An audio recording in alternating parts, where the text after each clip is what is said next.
Hello and welcome to another Fox vlog. Back-a-Kit campaign is up and running and we have hit the goal already. We're not even halfway through the campaign. So we are on to stretch goals. Darkhaven is a young adult science-ish fantasy with superhuman sass snacking.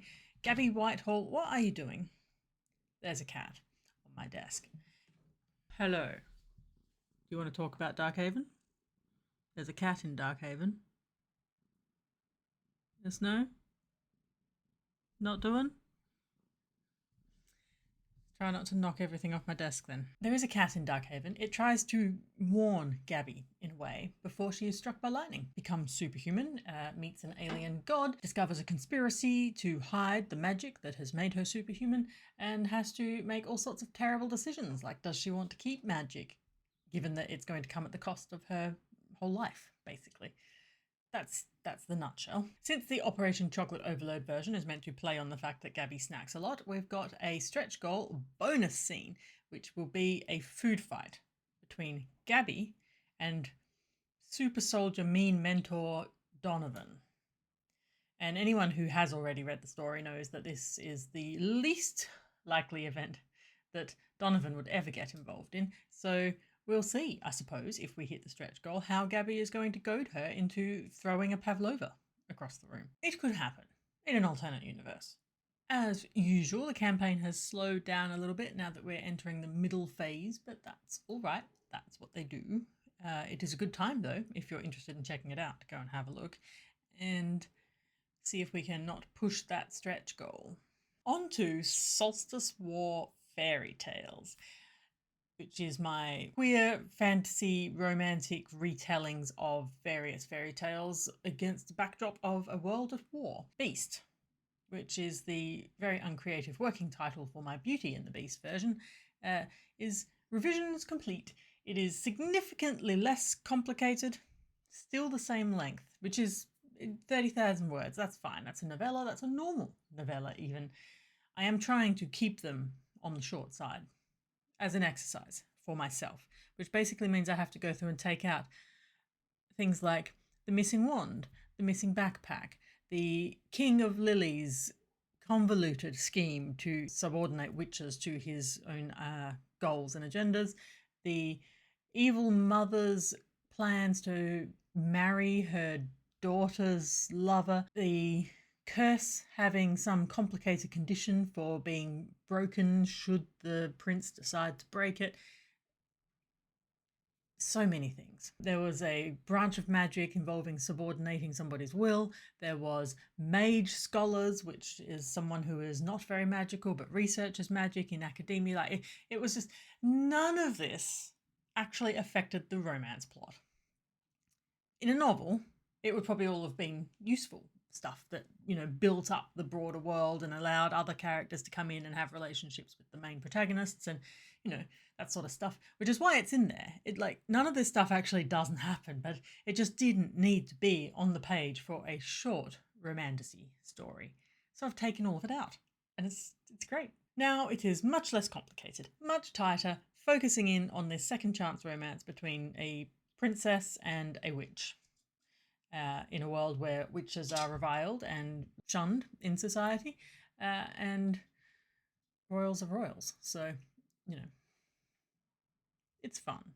It's angsty as hell. It's kind of sweet in the end, and yeah, on to beta readers. Let's see if it now makes a little more sense than it did before, when it was this tangled mess of so many things that just did not need to be there. Cinderella edits. We're returning to that because that has to get published by the end of the year, before the end of the year, well before. Honestly, if I can get it finished sooner, I will. That will depend, of course, on editing timelines. The latest complication for As I Command is the title system. Everywhere else in the Solstice War fairy tales, we're concerning royal family and then other people not of the peerage, if there is a peerage. I actually haven't fleshed that out. I'm sure there is something. I don't know what it is.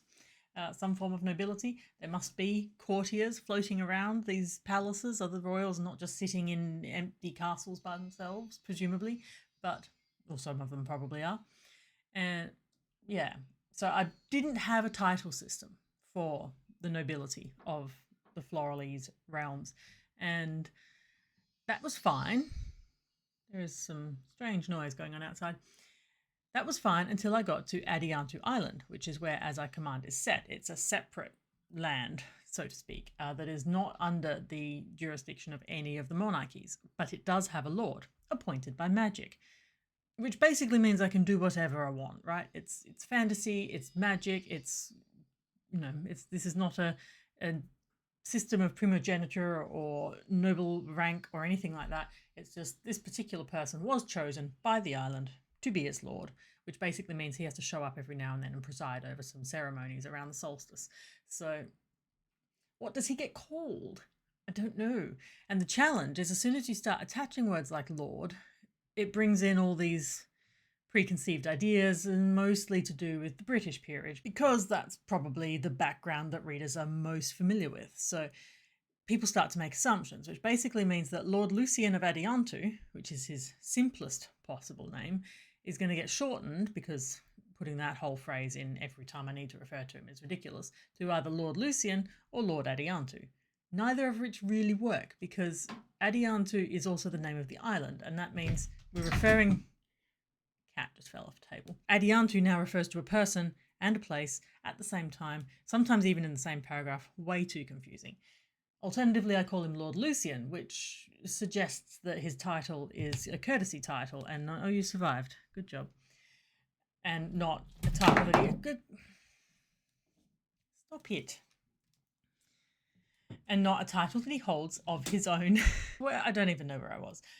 Anyway, Lord Lucian suggests that this is a courtesy title and not a title that he holds himself. So we can't have that association either. What to do? In the end, after speaking to some other very helpful writer friends, I've decided that he needs another name. I think that works. Which means now I can move past the first page. And then in chapter 3, he's like, oh, call me Lucian. And so it doesn't matter anyway, but you know, that's fine. Edits are moving on. It's going quite well. I know there are some really sticky places further down that will slow things as I try and figure out how best to tidy all that up. Then it will be off for more formal editing, and hopefully, fingers crossed, we can get it out soon. After I fix the fact that for some reason my website is requiring people to log in order to purchase a book, which is a bit ridiculous. And it never used to, and I don't know what I've done to make it do that. The perils of being an author who does everything for themselves, because I can't outsource this. Why do I take it all on? But I do.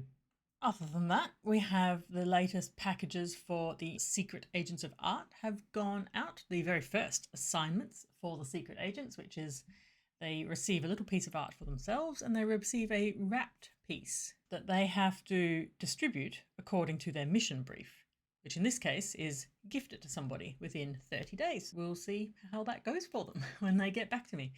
So this is a little trial experiment. The idea is to spread more art around the world, and I have offered it to my existing top tier patrons.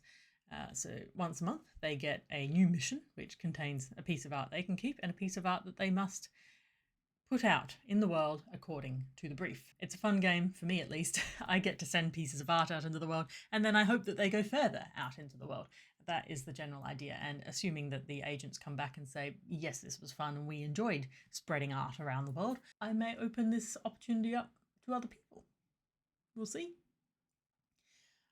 Edits do not sort themselves out, neither does the mess the cat just made on the floor by falling off my desk, and I must go and attend to these things.